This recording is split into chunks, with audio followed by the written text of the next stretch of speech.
It's funny, people make the assumption that if you go to somebody who has dedicated their life to a course of study or a course of practice, and that if somebody who's just coming up with that demonstrates interest and comes to them and says, can we talk about this thing that you dedicated your life to, that they'll go, no, I hate talking about that. Right. They won't. Right. They generally They love won't, talking about that. like they'll talk about that until you're sick of it. Yeah.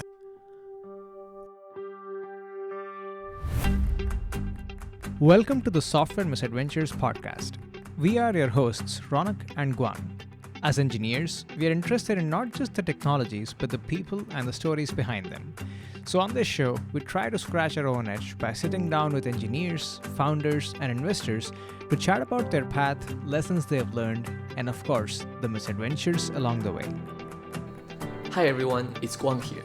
In this episode, we're chatting with Dave O'Connor, who has spent 17 years at Google building out the SRE teams in Dublin, before leading engineering at Elastic and Twilio.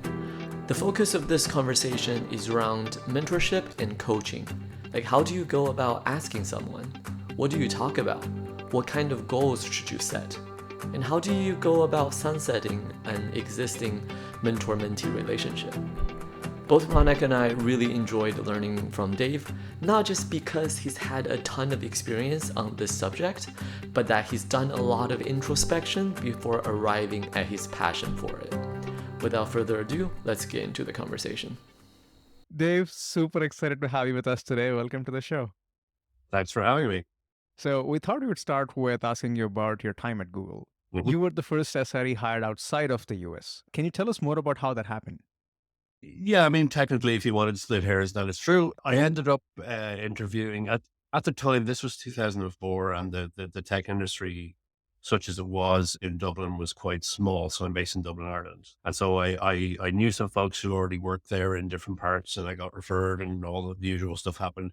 And I didn't know what nobody knew what SRE was at the time. They were sort of, so you want to come in as like a sysadmin, because I was a sysadmin. I did the standard thing. I got some calls and did some phone screens, and they didn't have anyone to interview me in Dublin. So they actually flew me to California to interview. And That sounds like a first, fun trip. yeah, the first time I've been in the US was to interview for Google. Wow.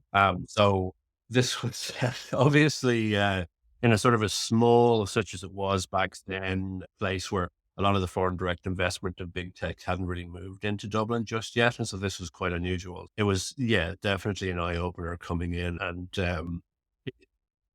Google did what a lot of places were doing back then, which is that, like, let's hire a couple of people and see what happens. Places that are moving into Dublin or moving into any European city or whatever it is, tend to think about it a lot more holistically now. They say, like, let's hire the leadership. Let's make sure that we have the people infrastructure on the ground. Let's make sure that we've done our catchment area analysis and we know that we're going to be able to hire 100 people here rather than 5 people here. Mm. This was before, before being so introspective about that. They were just, let's hire people, see what happens. But yeah, what happened is we kept on hiring people because it kept on being quite useful. And the remit changed as things went on as well, because again, not a lot of thought being put into it, or a certain amount of thought being put into it. It's like, oh, let's hire some people to do follow the sun, right? And then like a while later, it was like, oh, it turns out they're smart. Let's give them actual work to do, right? And again, it's not, as I like to say, it's not because the folks who are doing this from the mothership were bad people. It's because they were busy people. They were like, okay, we believe the follow the sun is a good model. And now we've hired some people who are good enough that we want to give them enough that, and as I like to say to somebody who's sort of starting a group remotely, is like, give them an amount of responsibility that scares you both. Right? Give them an amount, so like, they're not sure if they can do it and you're not sure either. Right. And that's about the right amount of tension where, like, you're going to keep each other honest and you're going to do all of that. And so a lot of the early stage stuff was, yeah, there's a certain amount of like, just do good work, and the mothership will recognize that by giving you more work, because that's the reward for good work is more work. But yeah, a certain amount of making sure that we get self-assured enough in the remote site that we're able to come back and say, okay, cool. I know you're dropping 20 headcount on us or 50 headcount on us or some ridiculous amount of headcount on us. What are those people going to do? And can we be a little bit more organized about how we, actually do this as a mandate, right? Can we think about what these teams are going to own and what these teams are going to do that? And the first couple of times we sort of had to go back and say, because the answer was, we just want to follow the sun and try not to say too many words because you have confusing accents, right? The first time we came back and said, no, thanks. Like, no, we would not like the headcount. We would not like to expand. This doesn't sound like high quality work, right? Having the air cover to be able to do that was actually really, really valuable. So that was the very early days where just crazy amounts of growth, crazy amounts of growth, and trying to figure out how to do it constructively. Before the serious question, were you jet lagged during the on-site interview? Oh, it's so jet lag, right? I was the kind of jet lag you were when you don't even know what jet lag is, right? Because it's an 11-hour flight, right? And it's 8 time zones. So, so not only was I jet lagged, I came to know jet lag very intimately in the years following, right? But it was like jet lag, but also like, am I dying? Is this what it feels like? I'm not sure. I don't know what time it is, and I can't sleep for more than 2 hours at a time. But yes, I was for my interviews. So. Sorry, do you have a tip? Like, is it better to book like night flights if you're going like, yeah, give us some advice here for long distance travel. I checked my passport, and when I finished with Google, I had 47 US stamps in my passport. My goodness. And so, flying east is actually way worse. So flying west, I tended to try and land in like the afternoon, evening, and just power through to regular bedtime and then do it that way. Going back east, like arrive home on Friday because your weekend is screwed. You're going to not know what time it is for a couple of days, anything up to a week, depending on how badly the flight goes. And so, like, don't make plans, right? Which kind of sucks. It is what it is. Nice. I like that. I empathize with like my home's in India, obviously, and I visit almost every year. So I'm very familiar with that. Planning to when you sleep on the flight, that's another tip. Like, to try and sleep when it's a time zone, it's night where you're landing. That kind of helps. Asking your family to ensure they have a whole lot planned where they keep you busy for the first 2 days and don't let you sleep, even if you want to sleep. Right. That helps too. It's like, I'm going to be terrible, but please be entertaining. Yes, pretty much. Just like on-site interviews. I like that. So going back, sorry, to the, so you were talking about dropping headcounts on you guys. Like, wait, so they, like, how does that even work? So like they have an idea of like, they want to grow this office and it's just all different teams, or like, they're like, okay, this team and like, and then you just kind of grow it out. How does that work? It works massively differently in different companies, but the way headcount and SRE worked way back in the day is that different business functions would show up and say, hey, we've got stuff in production to run. We think it's going to be N% of our headcount cost. And so and again, as you get up into the rarefied air of VPs talking to VPs, they talk in very simple terms. Their tools are a lot simpler. Like they have like a hammer and a screwdriver, and they can hit you one or the other, right? And like they're having these conversations about headcount where it's like, I will give you 5% of the headcount that I got, and then there will be SRE for product X, right? And so at that point, if I'm running SRE, I'm like, okay, where do I put that headcount, and how do I create a mandate for product X, right? If I'm sitting in New York or Sydney or Dublin or whatever it is, I'm like, okay, I'm going to put half of it here and half of it in the other site. And what's important for me as a leader is then to sort of say, okay, where is the mandate for each of those teams?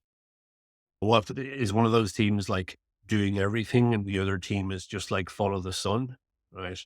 And how do I sell that in that sense? And I think you spoke to Todd briefly about like what a site lead is. Yeah. And so I was a site lead for Dublin. I wasn't a site lead for way back in the day. It was just sort of a collective, like, let's be angry about things, thing that we all did.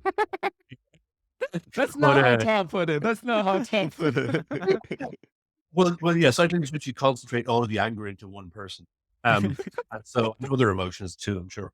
But what happens then is that you then go to the people in that site and say, hey, I'm going to create a new team in your site. And it's going to be this. And sometimes the people on that side come back and say, okay, what are they going to own? And if you don't have a good answer for that, they're not going to be very enthusiastic about helping you in a local sense. Like they're going to say, okay, you told me to hire a 7-person team and you haven't told me what they're doing apart from be on call overnight. Like only one person can be on call at a time. So like, what are the other 6 going to do? Right. And you'd occasionally get somebody who just didn't have a good answer. Right. Who would say, not really sure. I'm kind of nervous about handing off something to 8 time zones away. So I'm going to just hire the people and see how we do. And yeah, sometimes you have to come back and say, no, not, like, it's not like, no, we will not hire these people. It's more like, let's have a more in-depth conversation about what it actually means to hire a team here and what it means to be, because like, I'm not going to be hiring dopes. Like I'm going to be hiring good people who are every bit as good as the people who are sitting in Sunnyvale or New York or wherever a team originates. Right. So they're not going to stay. They're going to show up and say, oh, this was a trick. Okay, bye. And then they'll go on to do something else because that even back in the early 2000s in Dublin, it was like people didn't have to stay. There were plenty of places to go. Right. So in a way, it was a case of almost like coaching people towards like, hey, so you don't really have an idea what this team is going to do. How can we do better at even having an elevator pitch for what that team is supposed to do? And what kind of people do you want me to hire? Because I got some blank stares about that as well, right? It was like, what kind of people do you want on this team? And they're like, I don't know, living, breathing, qualified people. I'm like, okay, all right.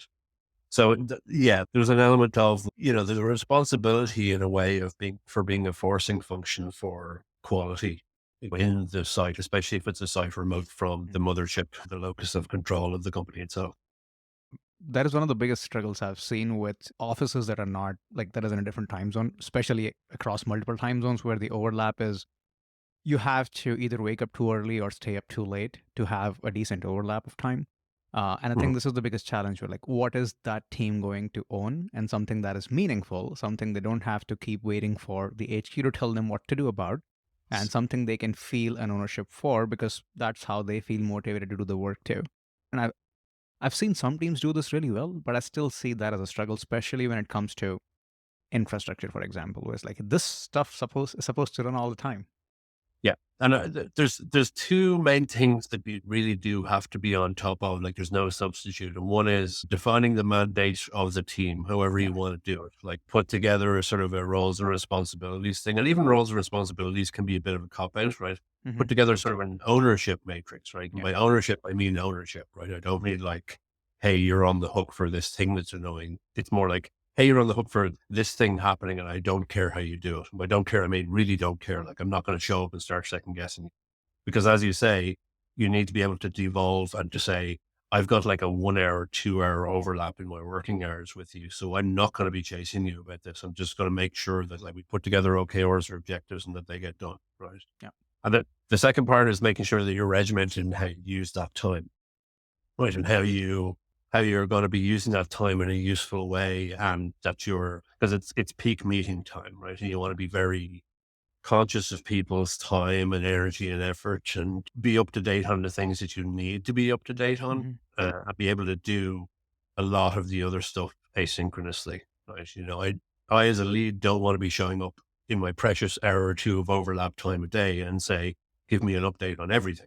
Yeah. I want to be sort of saying like, give me an update on the thing that like I need to know about today, or point to me where I can find this update in general, where I can just go self-service all of that. And it can be tempting to sort of say, well, that sort of stuff will happen organically, but it mostly doesn't. But like, I think people mean well, but they, unless there's a sort of a regimen there of keeping teams up to date on thing, and unless there is the structure whereby I, for example, don't have a team lead on one side who insists they have to keep up to date on absolutely everything because they don't trust people in the other site and all of the usual nonsense that comes up with that sort of stuff. That is the other part of the equation. Like to create a mandate, you also need people who you actually trust to say, okay, I'm going to define this mandate. And I think this goes back to the tension that you talked about. It's like equal amount of tension on both sides. You need that. And Yeah, absolutely. If I'm sitting in Dublin or wherever it is like that, I need to be able to be assured that I can hire the best possible people and that I'm not going to have to explain to them on day one, by the way, your job is like 50% bullshit, right? But by the way, yes, you own this thing, but beware of this guy who's going to show up because he actually owns it, right? And that kind of thing, because I can't hire those people otherwise, like they'll leave. yeah. Like I said, they're every bit as capable and have every bit as much of an aspiration career wise and personal fulfillment wise as somebody you hire in, Sunnyvale, New York, whatever it is. So about that, like in terms of hiring, I imagine the first few hires they flew everybody back to the mothership, excuse me, to Yeah. do the interviews. At what point and like what was the process like of gaining sort of the trust from mothership to just do interviews locally and actually be able to make the final call? Yeah. I mean, but partially it was critical mass, as you say, right? I mean, I need to be able to put together an interview panel locally. And I need to lean on other like European sites sometimes to do that and put that together. But it is a trust thing, right? It is a like, much as we might say, like we can put in place processes and everything is going to be completely consistent, everything like that. This is one of those trust things. Like you're going to like the head of SRE over there and say, like, do you trust us to make completely devolved hiring decisions, right? And the answer was no. That was the right answer because again, you don't know if the site lead is going to be just hiring his mates and cronies, right? That's a thing that you're going to be suspicious that might happen, right? So that's fair enough. And I've seen it happen, right? So, um, partially you want to make sure to be seen to be making good decisions and good calls. And so in the case of Google, what happened is that we put together interviews and then we would have a hiring committee. And then, so the first step was like getting some folks from Dublin on the hiring committee where like the actual hiring decision is made and have them demonstrate good judgment, right? And have them see how the sausage is made such that they can then sort of say, okay, here it is.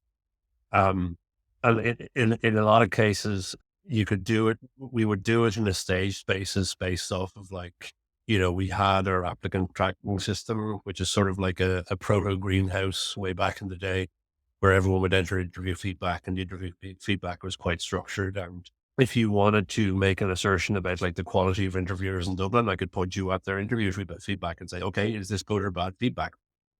Please let us know if you can do better. And some of it was simply trust. It was simply down to, and again, it was a macrocosm of the inter-team trust thing we were just talking about, right? Is that, yeah, I mean, we're all technically adults who know how to do the job, but do you trust me enough to make actual hiring decisions? Again, it's a tough one, right?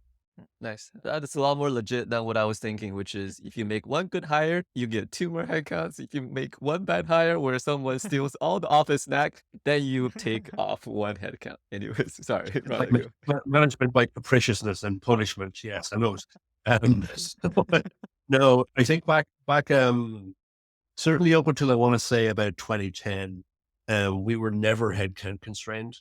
And this applied globally at Google. It was like I want to say we're never headcount constrained. Like we always had more headcount than we could conceivably hire. So it was literally hard. And often we would make decisions on team placements based off of hiring performance at different sites. So things became quite heated where, sites in similar-ish time zones, in the case of Google, it was Dublin and London and Zurich, right? Where it's like, okay, who's able to hire 50 people in the next 6 months? Right. Wow. And, Damn. you want to make your pitches that you can hire 50 people in the next 6 months. And we were just like, I don't know, like they're everywhere. People have like this is a weird calculus that you're doing. If I'm a lead in the US and I'm trying to hire a sort of and the same goes later on as I got into the slightly higher strata of leadership, right? When I was hiring in Sydney and Sunnyvale and New York and etc., I'd have the same thing. It's like, I care about results, right?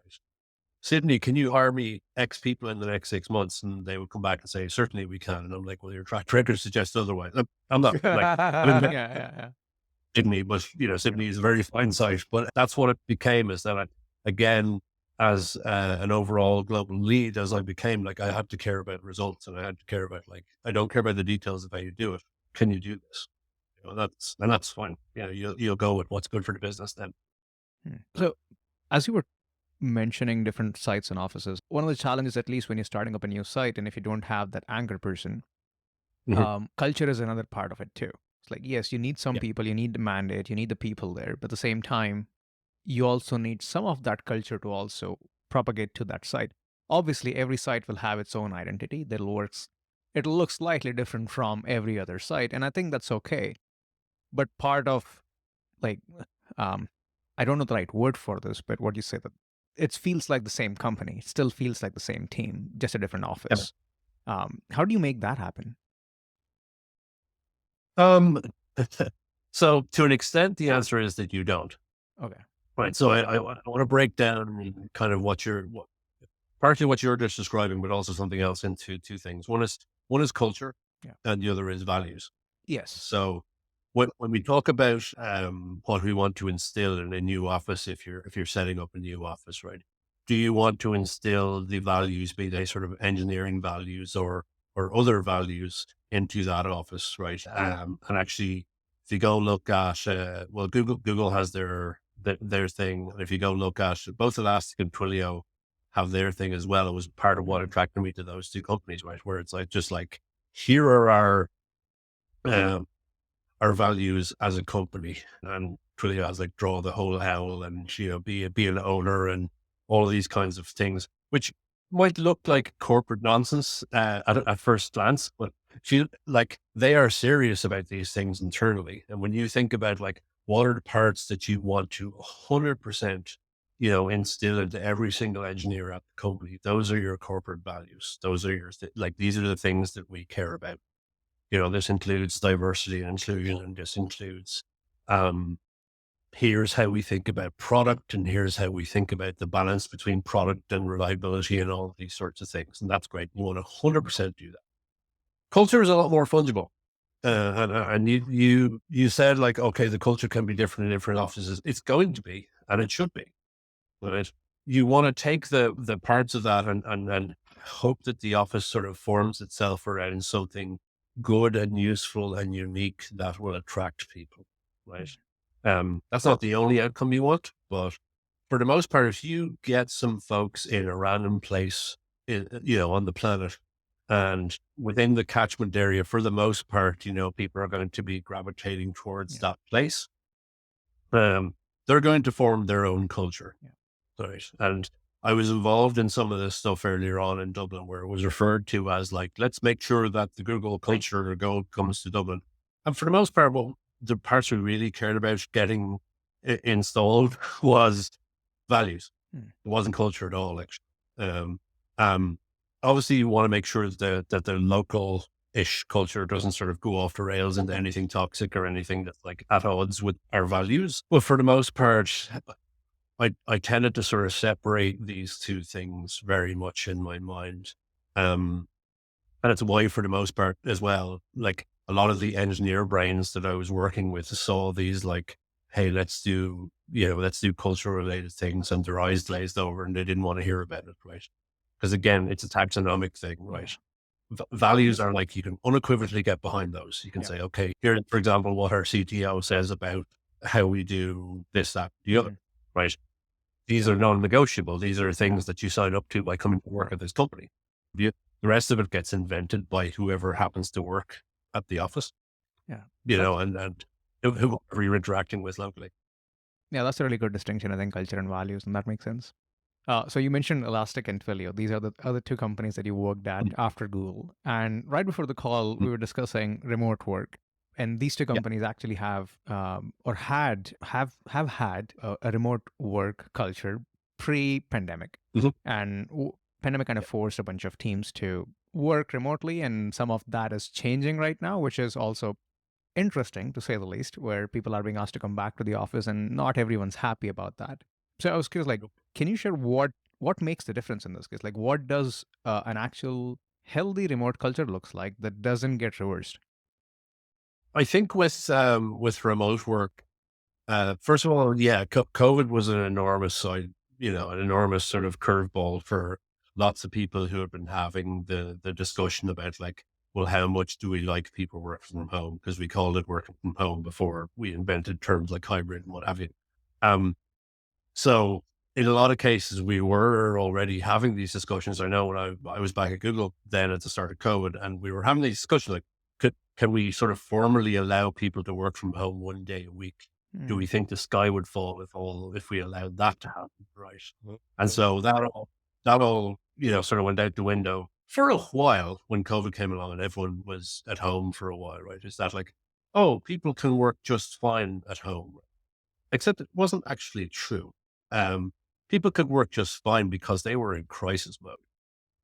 Like they were in this mode of operation where they were experiencing like an unprecedented thing that they had never experienced before, right? So it's not like, oh, you're working from home. It's like you're working from home when you can't leave and there's a pandemic going on and you're experiencing grief, right? Grief. And I remember coming to this realization. I think it was an article I read and some folks that I spoke to at the time where people were sort of coming to me like a month or two in saying, I feel kind of meh. I feel kind of like not good. I don't like this. And I think it goes beyond, just like the situation that I'm in where I'm sitting at the kitchen table with 4 kids around me screaming and I'm trying to work. And the thing they were experiencing was grief.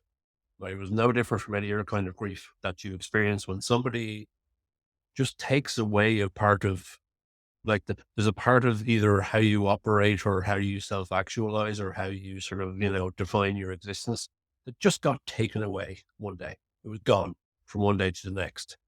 And you weren't allowed to prepare and you weren't allowed to sort of plan and you weren't allowed to sort of really come to terms with it. You just had to pick up and keep going. Right. And that's great. So that's a thing that, is real and applies in many situations. Yeah. And so, I think that a lot of cases, as we've sort of worked through a lot of this, a lot of companies sort of said, "Oh, hey, we're going to be doing remote or doing hybrid or whatever it is indefinitely," right? And that was a nice thing to say. It allowed people to make plans. It allowed people to sort of say, "Okay, should I move to a shack in the wilderness with a good internet connection? Yes.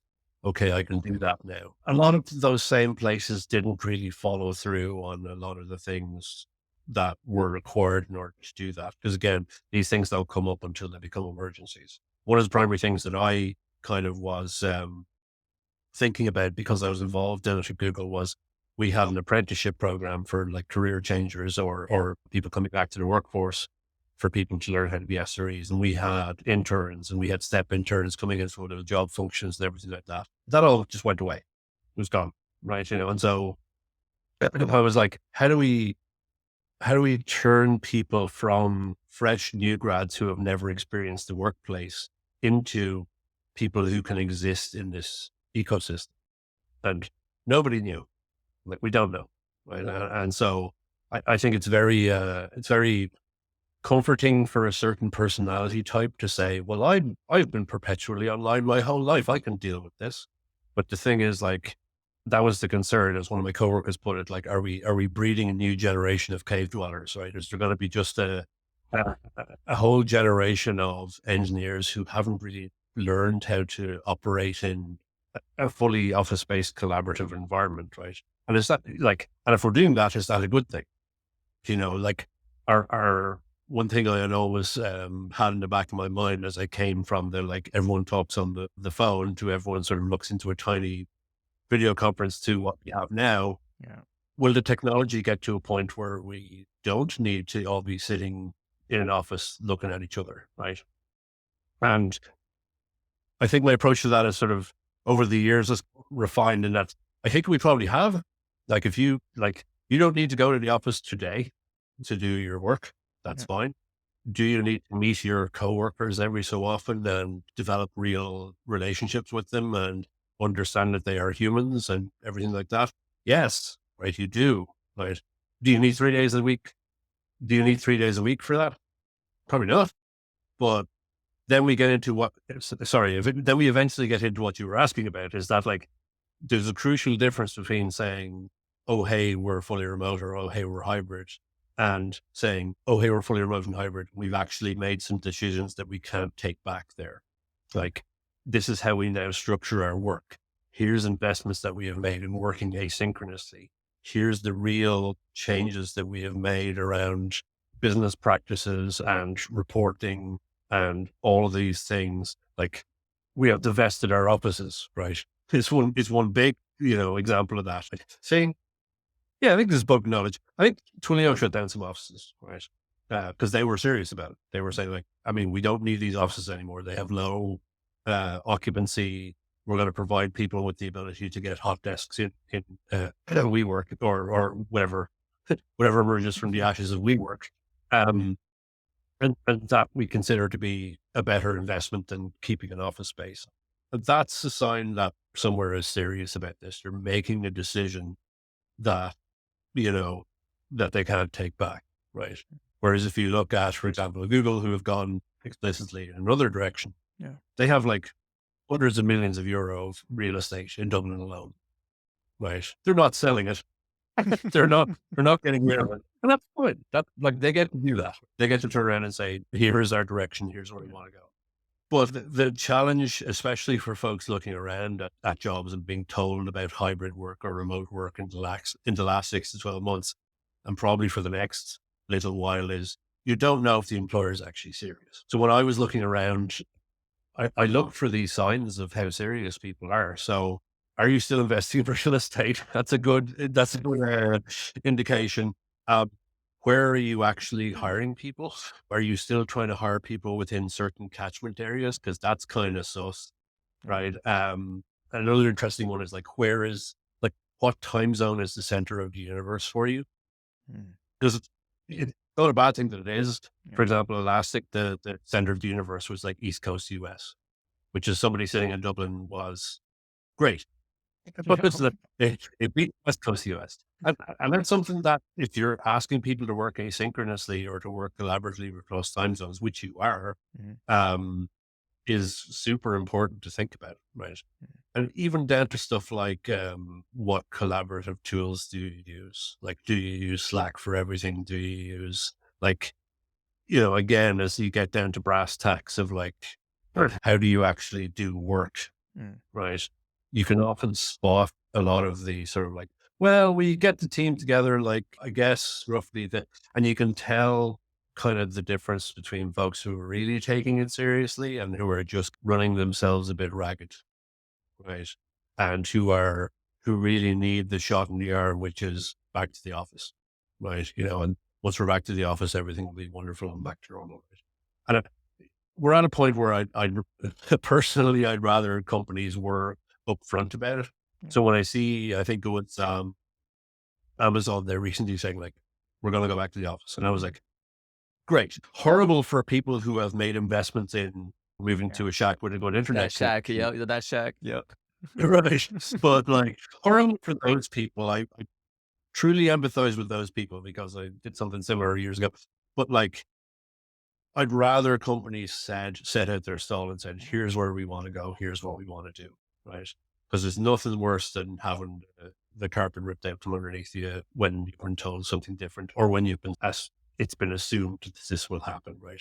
And as I spoke to recruiters, I turned down a number of places back when I was trying to do full-time work, that were just like, yeah, we're seeing how things go. I'm like, right, bye, see ya, make a decision, because the best people will move towards what they're more suited to, right? And what they want to do. Like, I live on a Greek island. I'm not going to move anywhere else. If you're telling me that maybe you won't make me move, then I'm not going to even go work for you. Right? That's just how it works. So I'd love for more companies to be really upfront about what they're actually going to do. Yep. Set expectations, right? I'm getting a startup idea, just kind of ranking companies based on like how actually friendly Just they like are to remote. a heat map of where your employees are and where your open recs are. And if they're all in the friggin' Bay Area, and then like maybe have a think about whether they're serious or to go, right?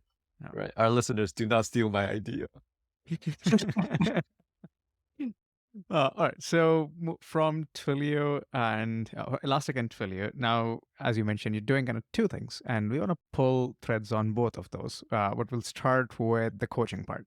So tell us more about Great. coaching. Um, I could give you the dry academic version of it, but like my experience of coaching, such as it was, and mentoring, because I'm kind of interchanging those two things. But what I mean by coaching is a slightly more structured version of mentoring, where you're like working through some tools and some sort of specific outcomes and working someone towards a goal that they have. And it's very much driven by the person being coached. Right? Mm. And the coach is like, you could draw parallels with coaching for sports, right? The sports coach isn't the best at the sport, but they're the best at, asking annoying questions and pushing the person and really knowing enough that they can really push somebody in a direction that they're able to sort of, the best description I've seen of it is like a facilitated conversation with yourself, right? Mm. That you often thought that you should really have, but you haven't, because it often requires a second person, and that person is the coach. Um, the mentoring part is very much about a lot more focused on the way that the job is done. Mm. And so mentoring is a very much an overloaded term. And so why I got into coaching and mentoring. So I finished up with Twilio back in March of 23. And I went and got an actual qualification for being a coach, which, because that matters to some people, it was an interesting course and lots of Mm. stuff, but a lot of stuff it's not that I knew it already, but it was like, this all makes total sense. Cool. Okay. All right. Mm. This is like, I've been making it up as I go along, but I haven't been completely off the mark. Mm. But why I wanted to do coaching and why I wanted to do mentoring is put in very simple terms. I miss one-on-ones. I've managed a lot of people, and one of the things I did when I sort of said, okay, I'm going to have a go at not working full time for a while. Mm. And one of the things I did as an exercise there with the assistant coach, funnily enough, is I sat down and I said, what parts of the work that I've been doing do I enjoy? Do I unequivocally enjoy? And if I could just edge my way back into doing things again, I would want to do. And having one-on-ones with somebody where somebody is really getting something out of those one-on-ones, those have been some of the most fulfilling parts of what I've been doing over the years as a manager and as a leader, right?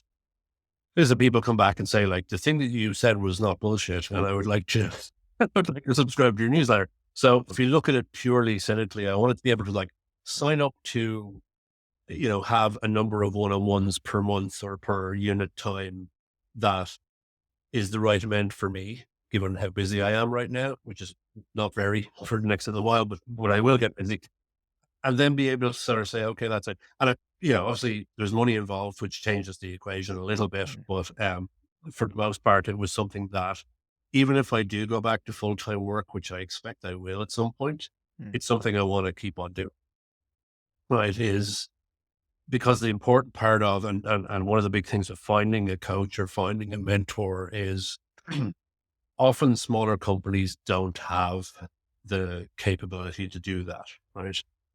But both because they just don't have the expertise on board, or because there isn't somebody suitable, right? And by somebody suitable, I mean, like, is a good coach or mentor, right? We can get into that, and is far enough removed from your work that they don't actually have a vested interest in the outcome of what you're doing.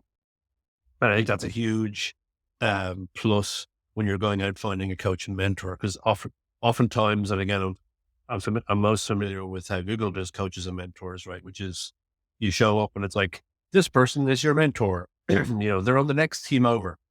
So they are going to be somewhat familiar with your work, right? And maybe they might actually care about some of the outcomes of your work, but they're going to be a person that's doing that. And provided them with no training, and, that they're your mentor, right? And actually a good thing that Google also did was they would assign you somebody else who was called your buddy, Mm. right? Um, and they would be a lot more like, here's where the bathroom is, here's the amount of times you're allowed to punch your coworkers. It's zero, right? And that kind of thing with a lot more practical, and they would generally be on your team. maybe your on team kind of like, here's a person who's going to make sure that you show up not covered in breakfast and whatever.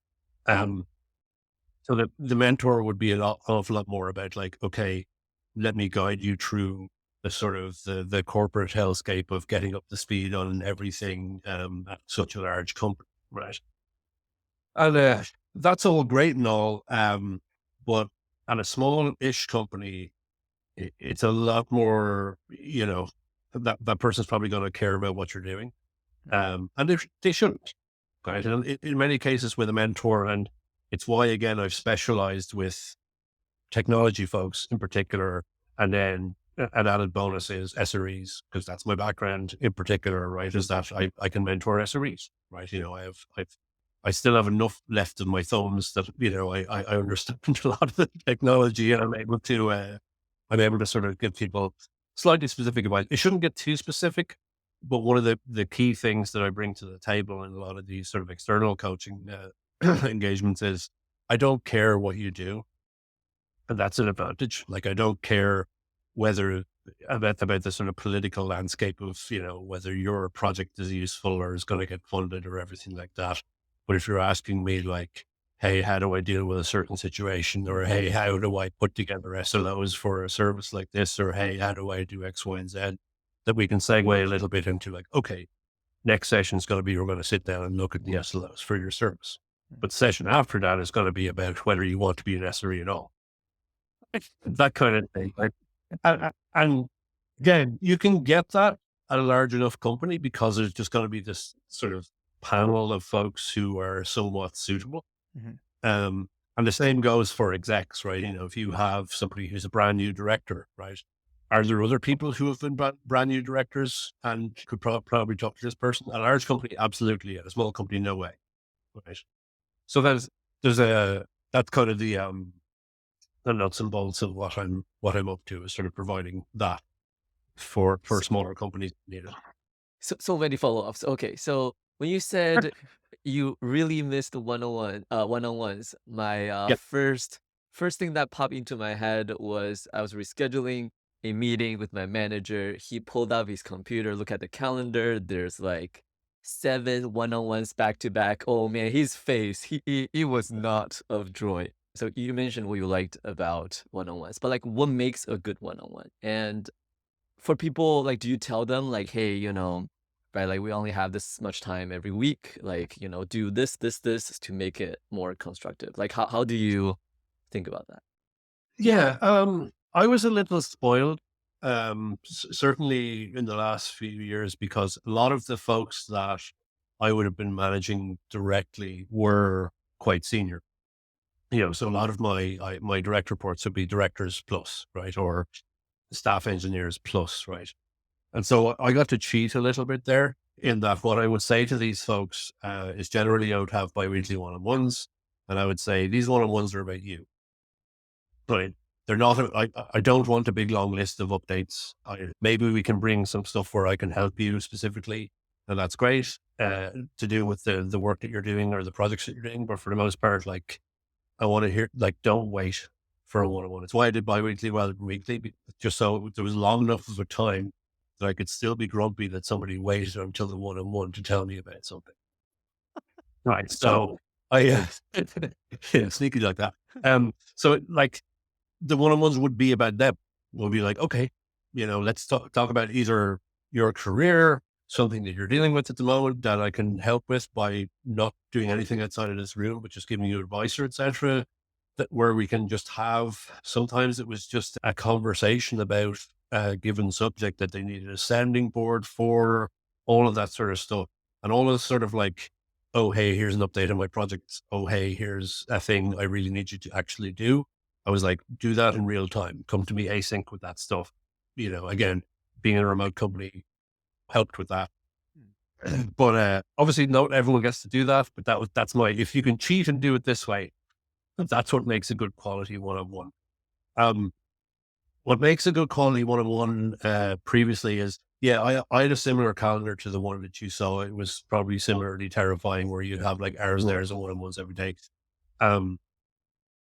What I generally would tend to do is, and I would have a stock set of questions. And as a lead, you want to be predictable. Like you want to be somewhat predictable, right? You want to have it so that, you're not, that people aren't terrified of coming into the room with you because you're going to ask them something unexpected. But for the most part, I like the first thing I'd ask is like, how are you doing? Right. And then the last thing I would ask is, how can I help? Right.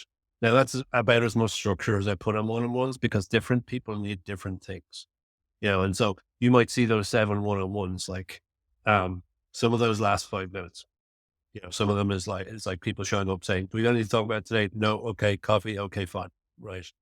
And some of them are like people who are going through career horrors and really need a lot of support and everything like that. Um, the same thing apply as well to, between one-on-ones and meetings. Like you want to make sure that that one-on-one needs to happen. And what I would often do is I would work either with my admin or by myself and say, every 2 months, I'm going to just spreadsheet and reassess who I'm having regular one-on-ones and look at the frequency and really think about, here's somebody I meet with bi-weekly. Should that be monthly? And then, we run through that and I'm able to budget, the amount of time I'm spending in one-on-ones. And it also gives me the capability to sort of include new people, right? So sometimes I'd say, hey, I should start talking to somebody else on this side of the business or whatever it is. And that we're able to do that. But for the most part, and in a lot of those cases, I'd also have to go have a conversation with some of those folks and saying like, hey, we're going to go to monthly for this. It's not because I hate you, right? It's because it's for other reasons. And it's because like we don't need to catch up bi-weekly, but I'm still around. Like nobody's dying, like nobody's disappearing. We're able to, you're able to ask me things in real time, everything like that. I just want to make sure not to lose contact. But it is applied all the way from like bi-weekly to monthly to quarterly to whatever it is. And anything beyond quarterly is just like pointless. Like every 6 months, one-on-one is just like, nah, like, okay, hello, are you still a human person? Yes, I'm also still a human person. Okay, bye. We have nothing in common. Bye. See you next time. Yeah, it doesn't make sense. So there is an aspect of one-on-one that you usually have with your manager. And I think in that case, there is shared context. The manager is invested in your career growth. I think people usually find enough to talk about in those one-on-ones.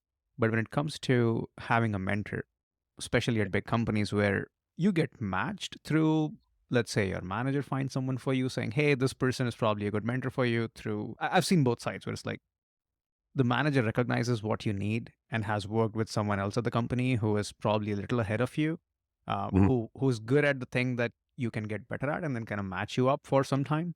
Yep. Um, I've also seen cases where it's like, hey, here's a good person, a good engineer. Why don't you have a mentorship relationship? But then when the two people get on a call, it's like, yeah, so what do we talk about? And I think in this case, what happens is for mentors who have done this enough, know knows the right questions to ask to figure out, Mhm. is this something that should even continue? That's part one. The other part is um, the mentees don't always come prepared, and in some cases they do. So can you speak to both sides of it in terms of what you've seen to be good mentors and good mentees?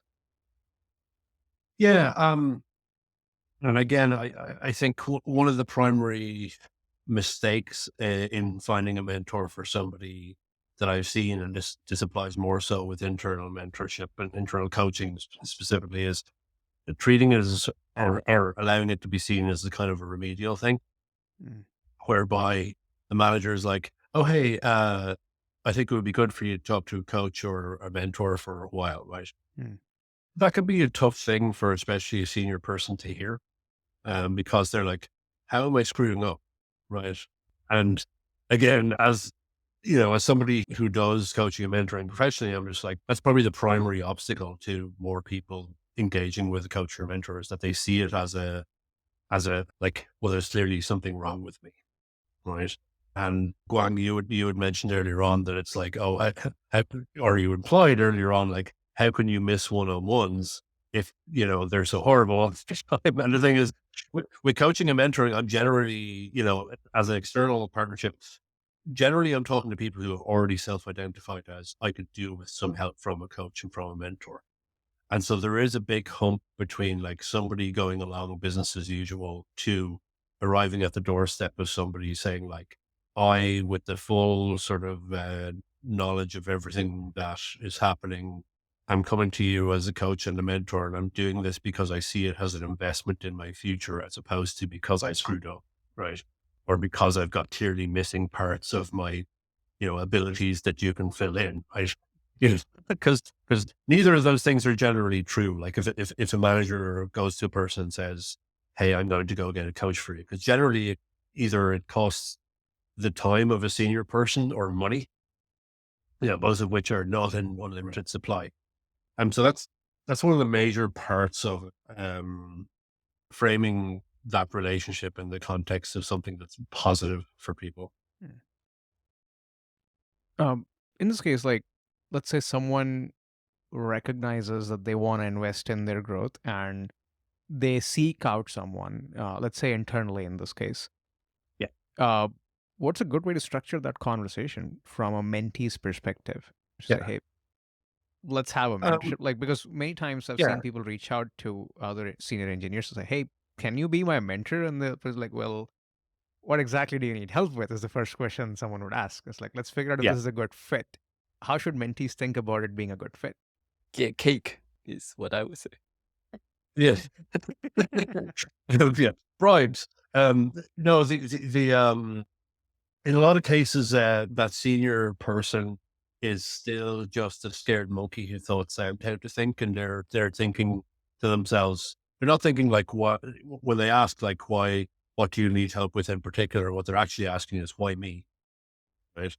And so if you as a mentee or a potential mentee are looking around for a mentor, one of the things to think about is like, who do I want to be like when I grow up?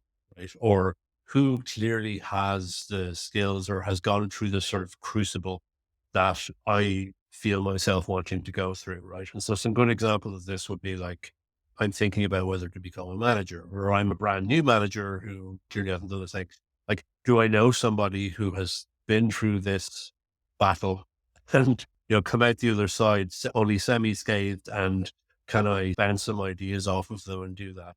And so it doesn't have to be as formal as like, hello, will you be my mentor because Mhm. this reason, right? Yeah. So a lot of coaching and mentoring happens very informally. It's Yeah. just like, hey, let's have a couple of chats over coffee about a thing, and I'm going to bounce some ideas off of you, and that's a thing. And that can be perfectly fine, right? But if, as the mentee, then if you have somebody that you are thinking of going and asking and saying, hey, can we set up a couple of things to talk through this stuff? Know why that person in particular and be upfront about it and say, hey, here's why I'm talking to you. And here's what I think that would be useful. And, if you want to have a little bit of like, hey, here's what I can offer you, right? In terms of like, we can talk about this and we can strengthen this relationship or whatever it is. But for the most part, and again, it's somewhat of a self-fulfilling prophecy, right? If you're going to somebody senior and saying like, hey, can we have some chats about this thing, or can you mentor me in this particular area? And they're like, nope. Right. For the most part, you probably didn't want them anyway. But don't do that to you. But there's, again, if you don't ask, you don't get. But the act of asking should involve a like, why you, like, Mm. why in particular am I coming to you? And the same applies if you're going to your manager. Like, it's rare that I would have had somebody coming to me saying like, hello, I need mentoring. Right. They're coming to me and saying like, hey, I'm having real trouble dealing with this kind of person or that kind of person, and the conflict really does my head in, and I don't really have the ability to do all this sort of stuff. And I, as the manager, have to translate that to let me put you into the path of somebody who's good at that and going to be able to give you some pointers. Right? And it can be as simple as that. Yeah. In this case, when someone's seeking out a mentor, and in this case, let's say they recognize someone, I've seen in some cases an interest to reach out to really senior people who are a little farther removed from what the person's working on. In some Mhm. cases, it will be like, let's say, senior engineer wanting to get advice from, let's say, director or VP. Now, that's an interesting conversation to have, but having that as a recurring thing, I don't know how much helpful it would be. if I think about that, I think it's having someone who is a little ahead of you but can relate to your situation and give practical advice is helpful. But I'm curious to get your thoughts. Like, do you think that matters at all? I think that there's a there's a distinction here to be made between two different things. Like one of it is like if you have somebody who's a little ahead of you and you need to be bouncing ideas off Yeah. of them and sharing concepts and all of that sort of Yeah. stuff. That person is a peer, right? Yeah. Like Yeah. that's a normal relationship, right? Yep. Um, the mentoring relationship is a little more around like, let's talk about the methodology. Mm. Let's talk about the outcome. Like you, even though you're probably not completely removed from, like you work for the same company, so you're not completely removed from, what I'm working on, but like you're far enough away Mm. that you don't care about the outcomes, right? You're able to sort of go, or the outcomes of what I do in Yeah. particular, directly, right? Mhm. And so you just care about me. You just care about the outcomes. Like you just care about the sort of, be it the platonic correctness of what is Mm. going on, how I'm doing my work, right? Um, well, that I think is the distinction, right? If you're like talking to the TL on a team beside you and having good back and forth conversations, like that's just stuff you should be doing. Like, Yeah. everyone should be doing that. Where it becomes sort of more of a mentoring thing is that like, hey, I'm completely out of left field here. You're a much more senior person, or not even necessarily senior. So you're a much more experienced in this area person for me. Let's do this, right? And again, as somebody who has been on the receiving end of that conversation quite a bit over the years of my career, is that like you do want to do a little bit of due diligence and say like, okay, is this for real? Is this somebody who's like somebody who's showing up and saying like, I really need help with this particular part of things? I'm like, okay, yeah, fine. Versus like, I want to be seen to be meeting with a senior person, right? Which is again, you just got to be a little bit careful with that. And again, it's one of the things that again, going back to what you're saying, like one of the things that I miss one-on-ones, but in particular, I miss high quality one-on-ones. And again, it's people who are coming to you for the right reasons and with a thing that you can help with, such that I'm getting something out of it as well. Right. It's a fulfilling line of work, right? That somebody is coming and they're not just saying like, here's all the shit I did this week. Okay, bye. Right. That to me is bad quality one-on-one. Right. A good quality one-on-one is like, here's something I need help with.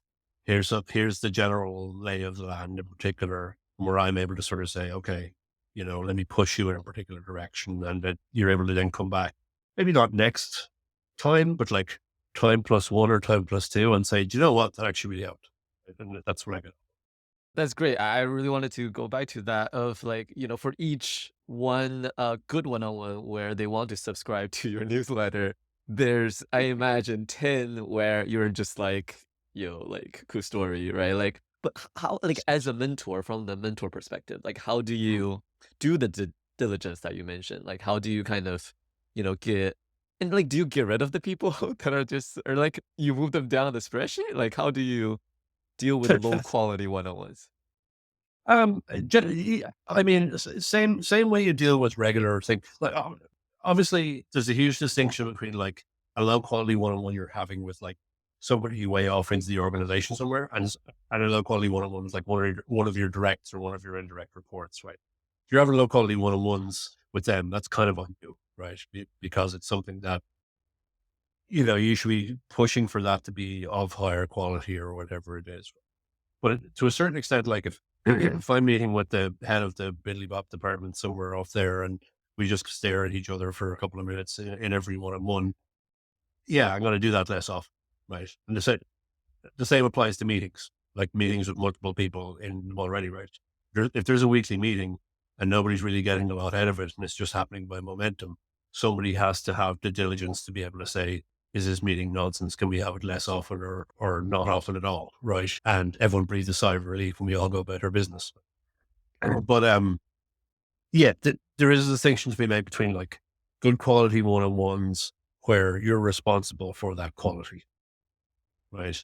Um, and the manager and the report share responsibility for the quality of one-on-ones. Like the manager should be setting out like, hey, here's what we need to be covering in this one-on-one. And for the most part, it is that person's time, right? Not the manager, the employee. I don't know what a nice word to use, a report. Report. Um, you know, it is their time, right? If they want to come into their one-on-one someday and say, hi, I want to talk about my career today, right? Then that's what that one-on-one is about, right? And again, go back to my sort of model for like, come to me with stuff straight away rather than in the one-on-one, right? If the manager is then sort of saying, no, you need to be telling me all this stuff because otherwise I don't know what you're doing, then in my book, that manager is screwed up, right? They can't operate without that one-on-one. Then coming at it with my SRE bias, I need to be able to clear the decks some days, right? I need to be able to turn around and say, one of us aren't happening. Shit's on fire. It's bad. See you next week. See you 2 weeks from now. It's not disastrous if that happens, right? It kind of needs to be that way. And like, I get that cop out because again, SRE, sometimes stuff explodes and you just disappear for a day or two. But any manager really should be able to do that, should be able to say, no one-on-one this week, bye, right? And things don't fall apart just because it doesn't happen one time. Right. Meta question for you. Like, Right. how coachable a person is. Do you think that can be coached? As in, like, can I nudge, right? Like, if I think Ronak could really use some mentoring, can I be like, yo, you should go seek out some mentoring? Like, is that always like a bad idea? Because like, if you're not looking for it, like, it's just not helpful, or Yeah. There's a thing to be done. Yeah, no. If someone's going for coaching in particular, they need to want it. They need to understand why it's important, and they need to know where there is. And like, to go into the sort of nuts and bolts a little bit of the sort of more formal coaching method, right, is that coaching involves change, right? Coaching involves like, here's the way I'm doing things and I want it to be different. And I want for that difference to result in an outcome that I'm able to actually, elucidate on, right? And if you don't have that, then you're dead in the water, right? So it's why in my case, and in the case of most sort of professional coaches you'll go to, is the first half hour session is free, right? Is what we call a chemistry session, right? Where somebody will show up and say, hey, here's the change I want to make, or not even here's the change I want to make, but more like, here's the outcome that I want. I want to be a director in 2 years' time. I want to be this. I want to, do a good job as a new manager. I want to do, some other examples like that. And I'm like, cool. All right.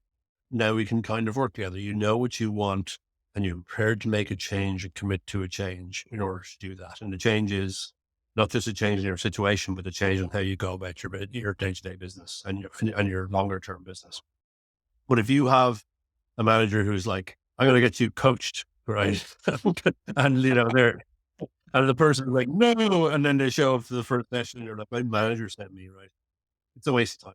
It hasn't happened to me just yet, but no, I have had a couple of conversations where people will show up and sort of say like, hey, I need help on this specific thing, right? And once that's done, then I'm good.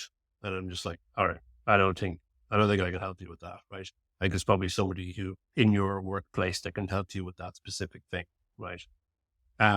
Or in some cases, people will show up and say, I need help with this specific thing. And I'm like, I am not the talking professional you should be talking to, right? You should be talking to a counselor. You should be talking to somebody else. I'm not going to say that part out loud, but I'm going to say like, hey, it sounds like what you're talking about goes beyond, your work situation, and maybe I'm not the right person to be talking to, right? And so there's a number of, situations where I'll sort of go, you know what, this is probably not an amazing idea for me to try and work through this because I'm not a mental health professional of any of any kind of stripe. So, staying inside your specialization and inside your lane is important. I see. Curious, like, do you have any advice for people that are working at startups, that are trying to probably more seek like external, mentorship? I remember like one of the companies I worked at, I think the CEO was super helpful in terms of like trying to network, through, and then basically it's like, tell me like, right, like what kind of profile that you want. I'm going to try to find someone like via my like VC network or something like, which I was like super grateful for. But yeah, like, do you have any advice or approach on that? Yeah, I mean, what you just said, like, if you don't ask, you don't get, right? And so there's, if you're at a small startup, if you're at a small industry, yeah, chances are more often than not, you're going to want to go externally, right? Because if there's like 10 people working at your company, maybe one of them will be a good mentor in some respects, but coaching wise, no, it's too small and incestuous to really kind of, to get a good outcome there. Um, Sadly, in a lot of cases, it is down to, hey, can people tap their networks and find me somebody to talk to, right? Either completely informally for an hour pro bono or whatever it is, or go to somebody like myself who's into it slightly more formally, and with a particular sort of, and again, everyone has their kinds of specializations, right? I mean, you can go to, there are coaches out there who just do career changes. There are coaches out there who do like post parental leave, getting back into things kind of thing. There are coaches out there that do like new manager and new exec, or, dealing with the C suite, all this sort of stuff. So you can get as specialized as you want, really. And at a startup, yeah, for the most part, you want to be going to the person who is hopefully paying the bills and say, listen, I can really do with some help here. And if they're smart, they'll know that that's a smart investment to make in their people, and that they'll try and go out and find somebody who's suitable, For cases in this case where, let's say, the employee of the startup is following some people on the network, like, hey, here's this engineer I've been following, let's say their blog or their talks, or somehow they get to know about this person. And they're like, hey, I want to be like that when I grow up, like in a way that you put it before. And they reach out, they take that initiative and say, hey, I would love to talk to you about this. What's a good way to do that reach out? A lot of it goes back to the, again, if you don't ask, you don't get kind of thing, right? Yeah. Is that, and I've made those connections for people in the past, right? I mean, I know some moderately senior people within SRE and within the industry and et cetera, and I made introductions like that in the past. And so in some cases, LinkedIn is a pretty amazing tool in some ways, right? And so one of those ways is like knowing if somebody knows the person that you want to do that and can make that intro, right? And can just do that. And I've done that a number of times where I'll just, they'll sort of say like, can you introduce me to this person? I'd like to pick their brains about a particular thing. And it's funny, like people make the assumption that like, if you go to somebody who has dedicated their life to a course of study or a course of practice, and that if somebody who's just coming up with that demonstrates interest and comes to them and says, can we talk about this thing that you dedicated your life to, that they'll go, no, I hate talking about that. Right. They won't. Right? They generally They won't. love talking about that. Like they'll talk about that until you're sick of it. Right? Yeah. And so there's like there's this is this assumption is pretty pervasive. That's like, somebody who you would consider to be like a luminary or whatever it is in their area aren't going to talk to you because they're too important, right? And I found that to not be true, right? For the most part. No, and again, if you don't ask, you don't get, right? You have to be able to sort of say, hey, this is the thing. And the worst thing that could possibly happen is that they'll come back and they'll say, listen, I'm talking to a half a dozen people in a similar way already. Can it wait 6 months? Yeah. Or something like, so that's what it comes down to, right? If you go look at my coaching practice website right now, it's closed. I'm talking to as many people as I want to be talking to right now. Like I'm as busy as I want to be. And that'll open up again in the future. But like people have a capacity, but in general, if you're going to somebody and saying, hey, can we talk about this thing? They're going to want to talk. Mm-hmm. So I have two follow-up questions on coaching and mentoring, and you can take them in any order that you would like. So one of them is on the similar lines that I just mentioned. In this case, I think reaching out to a potential mentor that someone wants to talk to, but I think having a specific goal is helpful. It's like, I would like to get your thoughts on this specific thing or learn about this specific thing. Funny story. A few years back, at LinkedIn, we get this benefit of talking to coaches, where like these are professional coaches too, and they don't necessarily have a tech background, but you can go and talk to them about stuff. I was like, seems cool. Let me give it a shot. I tried it, and I thought it was like, the coach was fantastic, but I was like, they asked me a lot of questions about, what do you want? What are your goals? And I'm like, what are my goals? I have no idea. Like, what does a good goal even look like? So I just felt that I wasn't ready for that conversation at all. So I was like, hey, I just don't know what I need to do, or let me think about a bunch of questions you've asked me.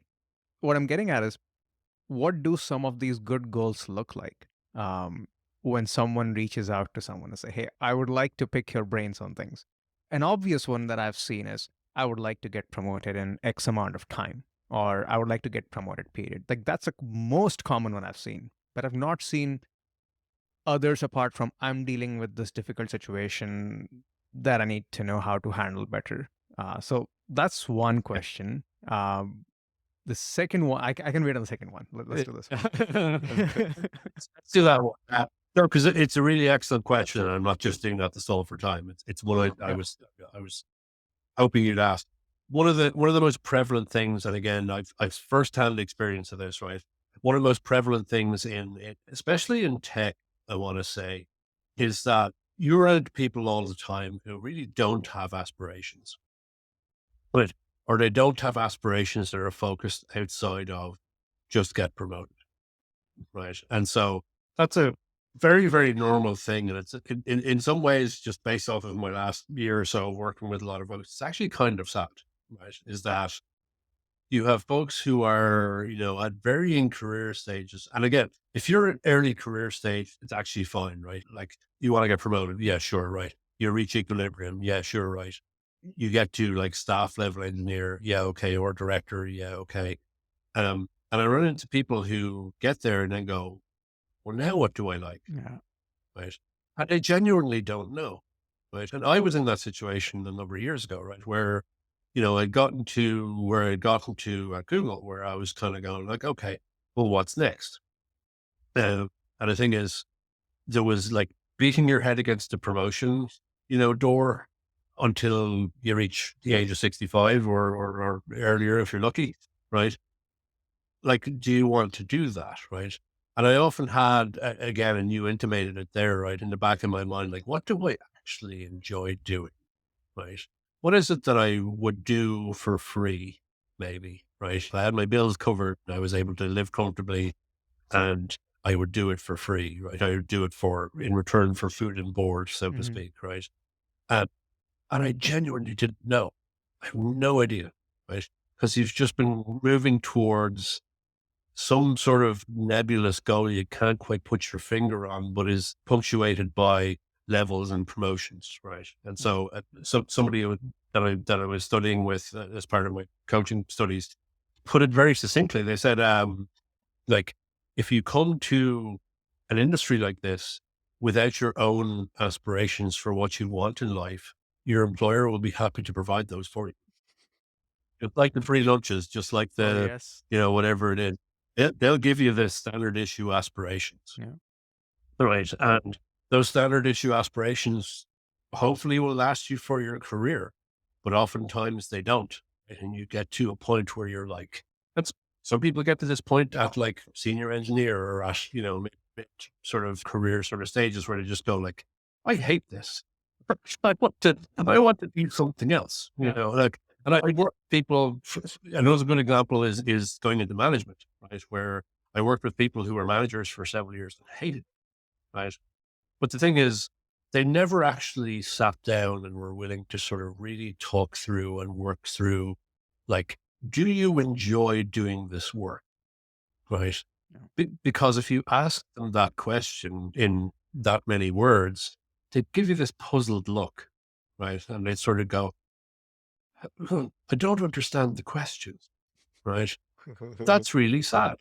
That's really something that again, from the 10,000 foot view, I can look at that and I say, that's a really sad answer, right? Because not only like, I'd actually feel a little better if you came to me and said, I hate my job, right?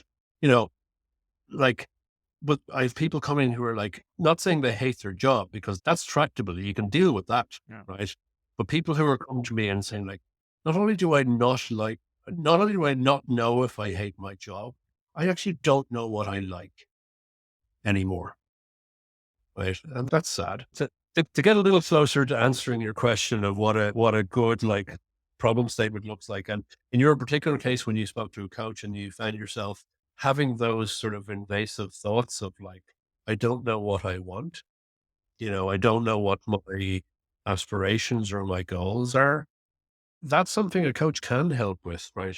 It's tough because it takes time and it takes introspection and pushing and prodding and poking. But there's a not insignificant number of people that I speak to who their problem is, or their problem, their goal is, I want to have a 5-year plan, right? I want to talk through with you, Dave, about like what I'm working on and where I spend my time and what parts of it I enjoy and I don't enjoy.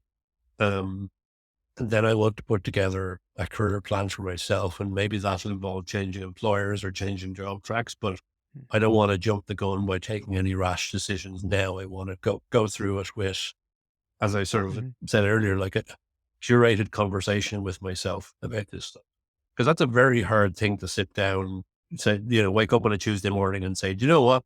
I'm going to reappraise everything I hold dear today. That's the top of my list. I want to do that today using a spreadsheet, right? And then I'm going to make a plan for both career and often personal life, going a couple of years in advance. And then I'm going to move towards that, because that's really scary. If you're in a corporate environment that is very happy for you to continue pushing up that slope of levels and promotions, it's really scary to turn around and say, no, I reject that. I have my own plans for myself. I want to do something else.